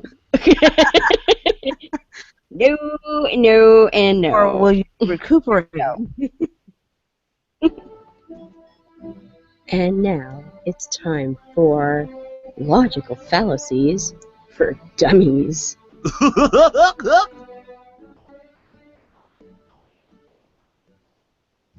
On this week's Logical Fallacy for Dummies, I'm going to talk about the argument from fear. The argument from fear can also be called the argument from negative consequences. And it arises when the person making an argument tries to infer that their argument is correct because bad things will happen if you don't believe what they say. So, for instance, you could say that if you don't believe that the sky is blue, then you're going to go blind when you look at the sky. Ridiculous, but, you know, somebody might believe it. But the idea that bad things will happen if you don't believe what the person is saying certainly doesn't mean that what they're saying is true by any stretch. I mean, look at religion. Virtually every religion has some sort of punishment involved in the doctrine if you don't follow the rules of that particular god or worship that god or just follow that particular religion. Christianity, of course, has hell. This day and age, if you renounce Islam, you could lose your head. So arguably, that's a real consequence. But that doesn't mean that Islam or any other religion is true. It just means that people are coercing other people into following said religion. So I'm going to play you some examples of some street preachers here doing what they do best. And they're Christian street preachers, but the flavor of these kinds of guys is really heavy on the argument from fear. So I'm going to show you what the argument from fear sounds like when they're presenting it as, quote, preaching. Fear God, it says. Oh, be a friend of the king. And be a friend of the king. Oh, I want you to live. I don't want you to die. I don't want people to die. I want you to be blessed. I'm not trying to cleanse you from the earth. God's going to cleanse you from the earth if you don't repent. The Bible says the wicked are going to perish in the presence of God. The wicked will perish just at the presence of God. Okay. I am terrified for you. Chapter 6:9 says homosexuals won't get into heaven. Homosexuals will not get to heaven. Homosexuals will go to hell. Right there with you. Well, why? I mean, what's the problem? I'm here trying to warn them. Stop being homosexual so you don't go to hell. I mean, is there anything more loving I could do than try to save a homosexual from going to hell? Oh, how? And say it's okay. It's okay to be gay because, you know, that you were probably born like that. But in the meantime, they go to hell. So what good is that? I mean, I care about homosexuals more than you do, lady, because I'm out here trying to warn them that I don't want them to get AIDS, die, and go to hell. Now, what more loving thing can I possibly do? The wages of sin, as they say, is death, but the gift of eternal life is through Jesus Christ. Failed because you may not have an opportunity by the end of the day. Over 150,000 people die every day. 7,000 people die every hour. Quickly, suddenly, and unexpectedly. Last week in France, we saw some cartoonists go to work that day, fully expecting to go home at night and have a meal and a bottle of wine. They did not return. Instead, they are now waiting to be judged. Those people thought that they would just carry on as they have been, never realizing, never expecting that death was lurking outside that office where these cartoonists work. And it came through the hands of these murderers who came in there. And as we see here, but those that seek my soul to destroy it shall go into the lower parts of the earth.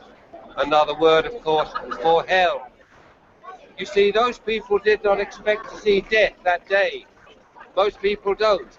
Most people think they'll have a long life, possibly die in a hospice, in a hotel, in a hospital, surrounded by family.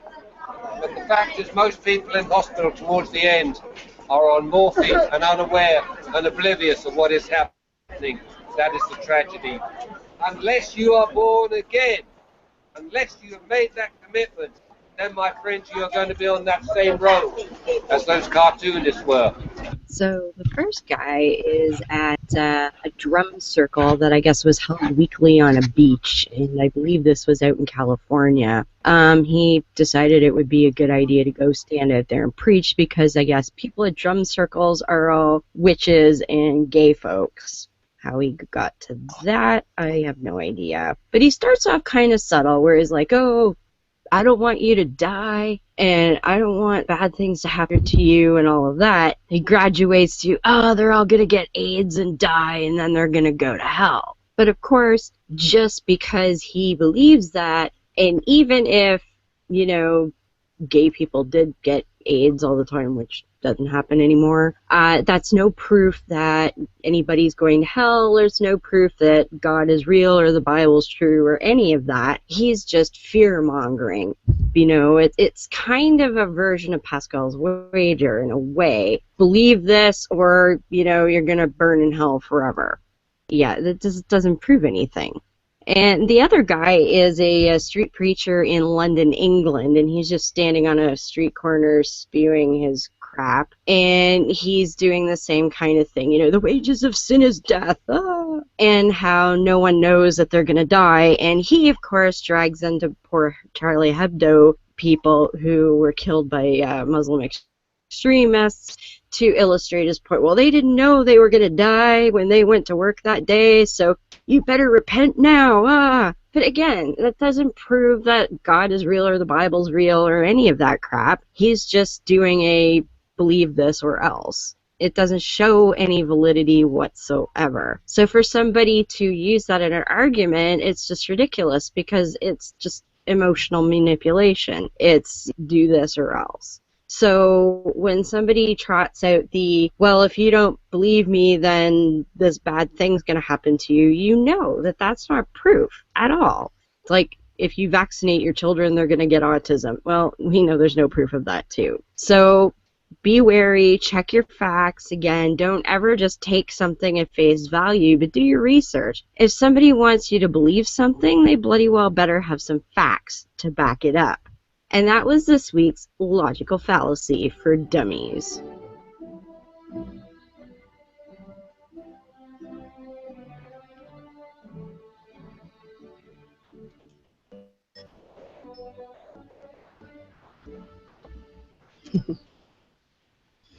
There we go. So yeah, one of my favorites. Believe this or go to hell. It's like, really? That's real proof. Yeah. That was fun. Thank you. That was fun.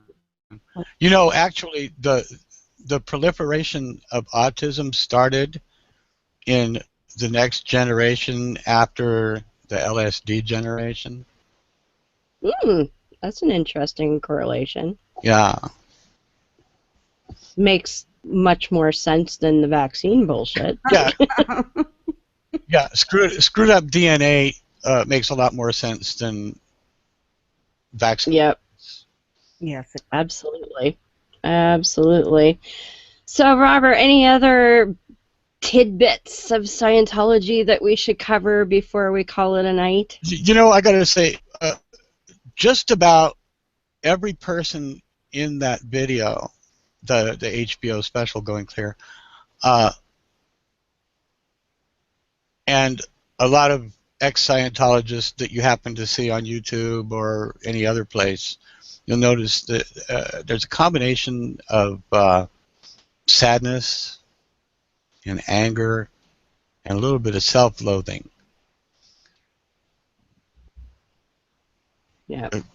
I think Marty Rathbun has said it best, you know, when he was asked, you know, what he regretted most, and he said starting in the first place, you know. And he, like I, happen to believe in some form of retribution or karma, because the reason I started out on this anti-cult game of mine was, you know, I felt like I had to do something to make up for the, you know, when you've been in Division 6, which gets people into Scientology, you got a whole lot of karma to make up for, you know. Yeah, I can see that. And it makes me think of the one lady, Helen, who I can't remember her last name, but she had been a Commodore with Hubbard on the original Free Wind. And she talked about how... Oh, on the Apollo. Yes, on the Apollo, that's right. And how, you know, her having to carry out these horrible disciplines on people, and how the guilt that she carried with that afterwards. It's just, you know, it's just another level of victimization, because you've got good people, because she's devoted herself to helping people get out now because of the things that the same as yourself, you know. She's like, I heard the one that I really got to me was talking about having to lock a 4-year-old boy into this part of the ship with the anchor chain. The chain locker. That little boy was locked into the chain locker because he had taken one of Hubbard's dispatches and chewed on it, like any kid's going to chew on a piece of paper. And Hubbard thought that was a very suppressive act. And so this 4-year-old boy was locked into a chain locker for a week. I know. And the guilt that poor woman has over that, because she is obviously a very a caring person who just sucked in too much Kool-Aid. Yeah. And she's like, even now, 40 years later, it made her cry on the speech. You know, it's and that victimized her almost as much as it victimized the poor child. Yeah. Yeah, and to go with that, Hubbard's idea of a child, because everybody has this thetan that's their soul or whatever, and it's ancient. So to Hubbard, a child was actually an adult thetan that just had a smaller body. That's right. That's right. And that he felt that's the way Scientologists believe today, even. You know. Yes, and so they believe that a child should be able to deal with anything the way an adult can, which is why it's totally okay to rip these children away from their parents and send them to the cadet org. Yep. And they just might have some physical limitations because they've got the miniature body, but other than that, they're just the same as anybody else. So you look at Jenna Hill. When she was 7, she was hauling rocks to build walls. That's right. Wow. Yeah.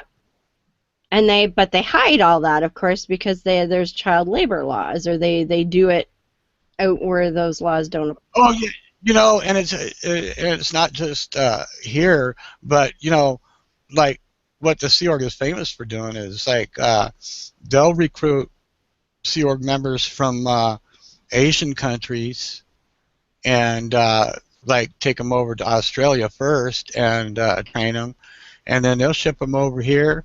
First thing they do when they get here is they take their passports. Yes. And they were doing that to American members that they were sending to other countries. Yeah, or to the ship. Yeah. To the free. You know, there have been people that escaped from the free winds by crawling down the chain. Yep.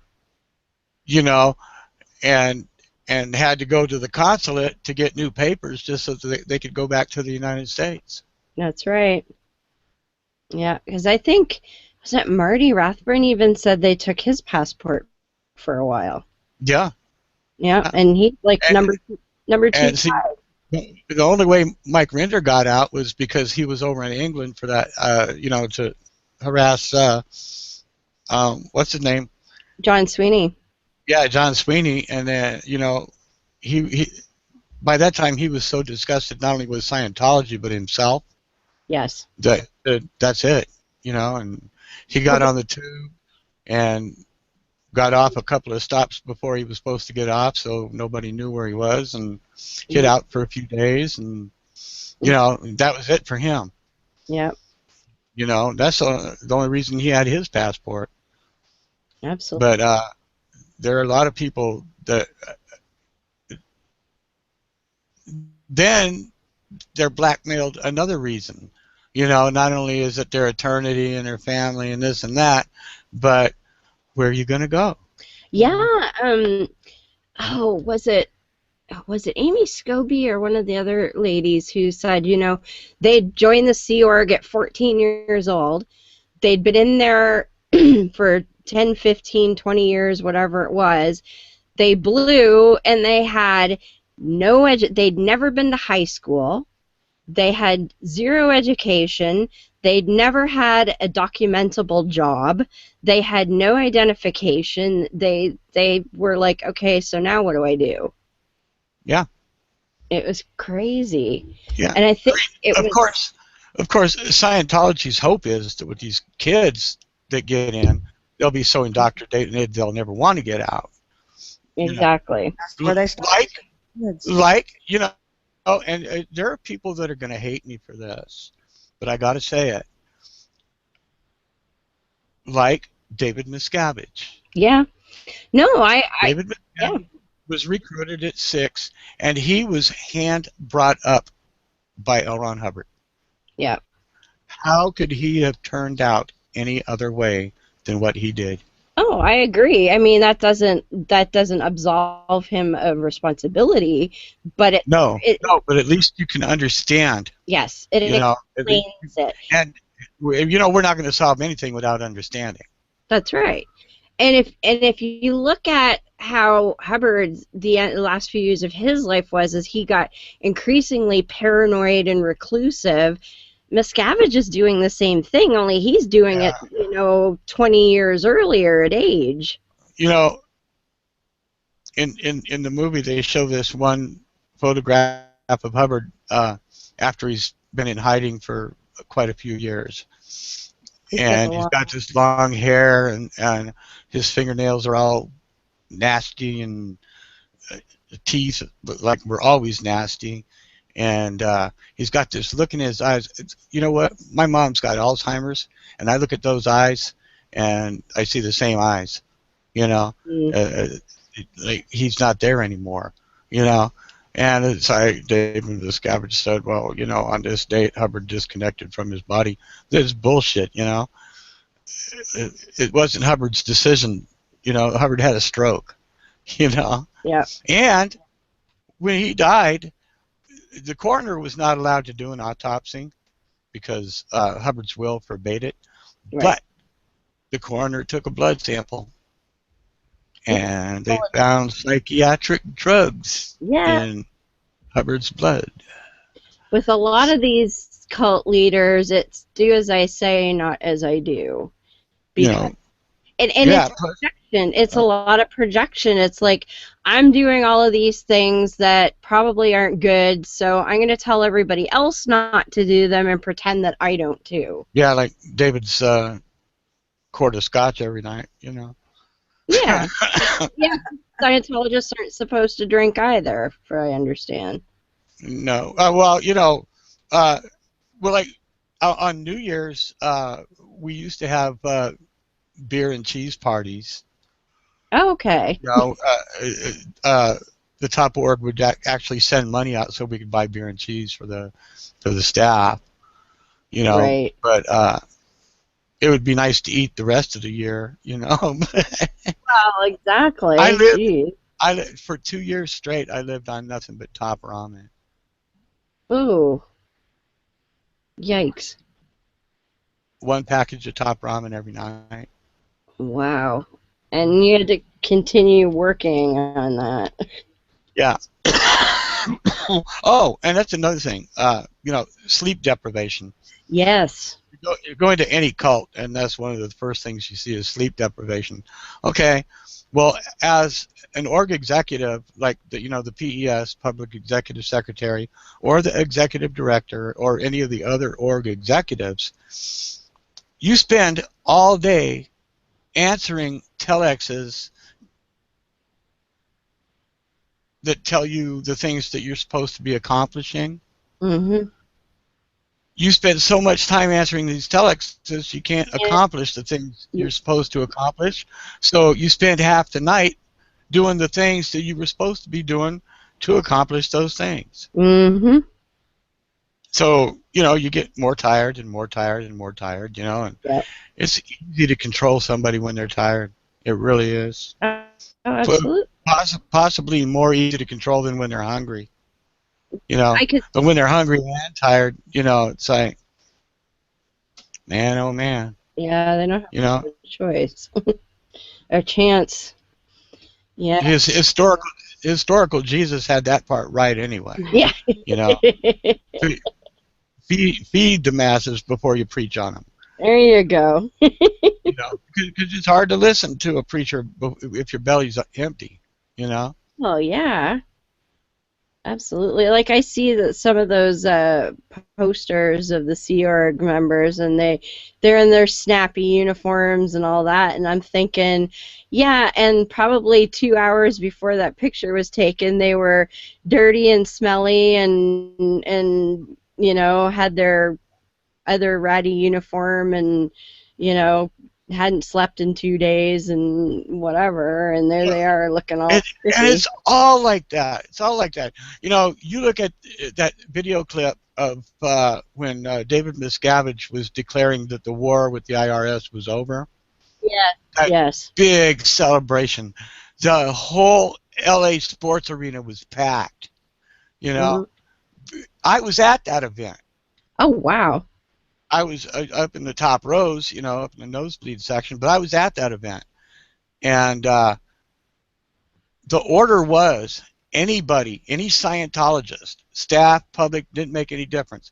Any Scientologist that was in driving distance of the LA sports arena, which covers all of California, most of Nevada, a lot of Arizona, all of that, had to be at that event or risk getting a committee of evidence. Woo!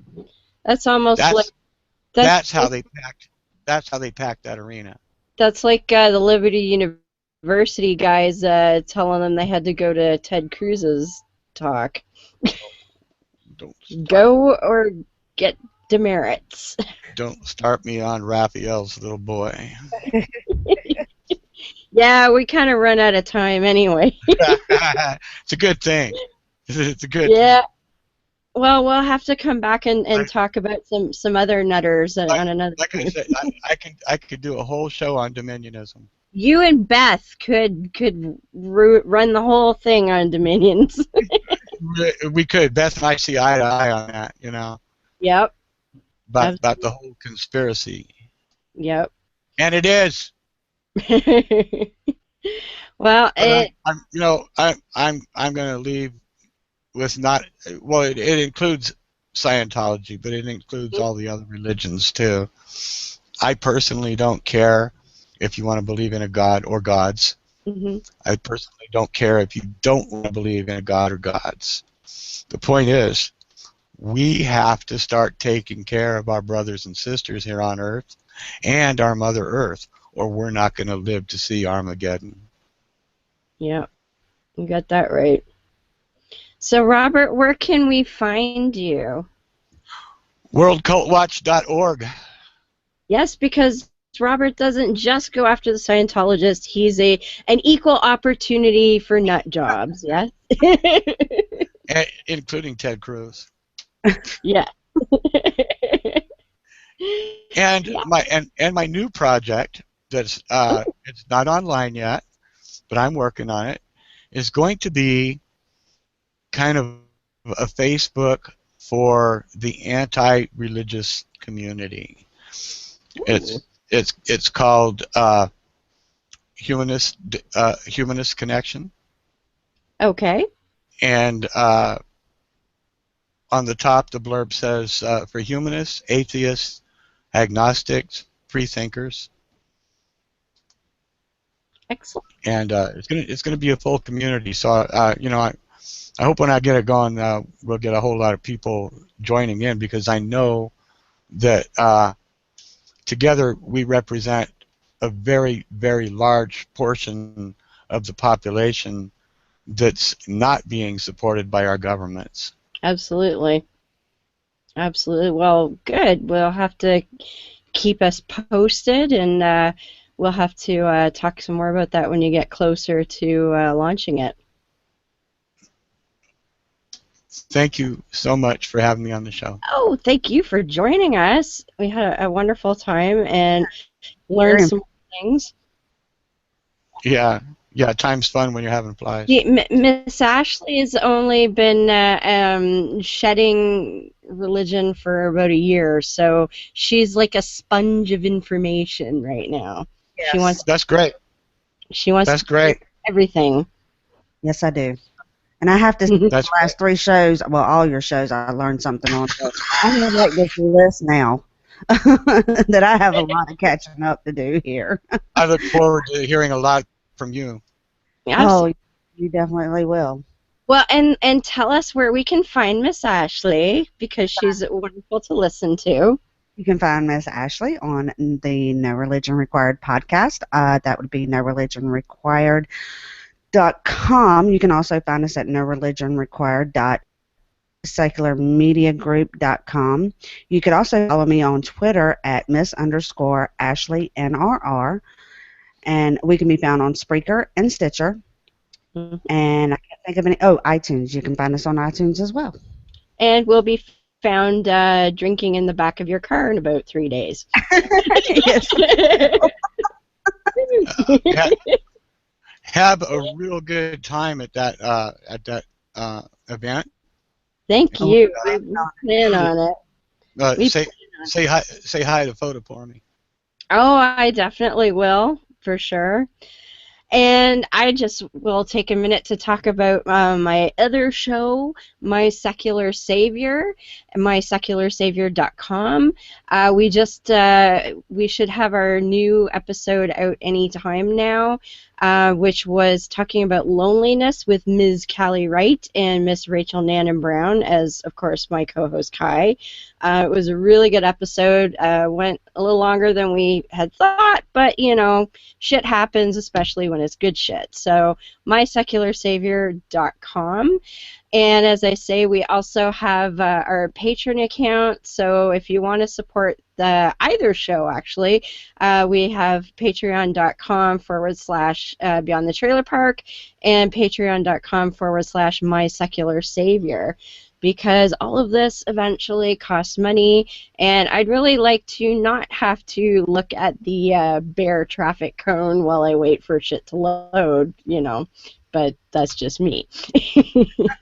So, a reminder to everyone, I will not be having a show next week. I will be unconscious in my bed. Recuperating from the weekend. I don't even get home until sometime late Monday afternoon, I think. So, so no show next week. We will be back on the following week on the 4th of May already. Wow. Holy gee. I know. And we got some good stuff coming up. That show, we're going to talk to a former member of the Quiverful movement. And if you don't know what that is, those are the same ideology as the Duggar clown car family. So we'll be talking to an ex-member of that. Following that, we are going to have another ex-Mormon episode. We are going to be speaking to an ex-Mormon lady, which I'm really excited about because dudes are awesome, but you know, we like to talk to the ladies sometimes. And our friend Bryce from Naked Mormonism will be joining us for that as well. And the week after that, I think, yeah, the week after that, we're going to revisit the Kent Hovind trial because there's another one. And so our friend Robert Beatty will be back. We may have Dee back. Yes, absolutely. Dee might make it back if she's not on location in Pensacola, so that'd be really cool for her. So we got a good lineup of stuff coming, and we hope to see you all in 2 weeks when I come back. And yes, I will have some ReasonCon stuff to share with you. We're filming our Jesus Skywalker video this weekend, so look forward to that. Oh, and for those of you who are patrons already, I uploaded the entire Skype call from last week's God's Not Dead, Would You Like to Meet Him? So if you want to see the origin of Jesse's knees or find out why were we doing accordion ball massage, the entire call is up there for you guys to listen to if you are a patron of the show. And if you want to hear that, you know, become a patron. You can give us as little as you can afford, and we'll be happy to give you access to that stuff. So until 2 weeks from now, I am going to leave us, as always, with our friend Dave Foda's Humanist Creed. And Robert, you won't maybe have heard this before, but it's pretty darn awesome. Yes, it is. Now let's see how long it takes for this to play. Come on. The player really... here we go. I know the truth and power of reason and of rational thinking, and I will use them to my advantage. I know the truth and power of educating myself and of expanding my intellectual boundaries, and I will educate myself. I know the truth and power of vanquishing ignorance, and I will do so whenever the opportunity presents itself. I know the truth and power of morality without supervision, and of true and accurate righteousness.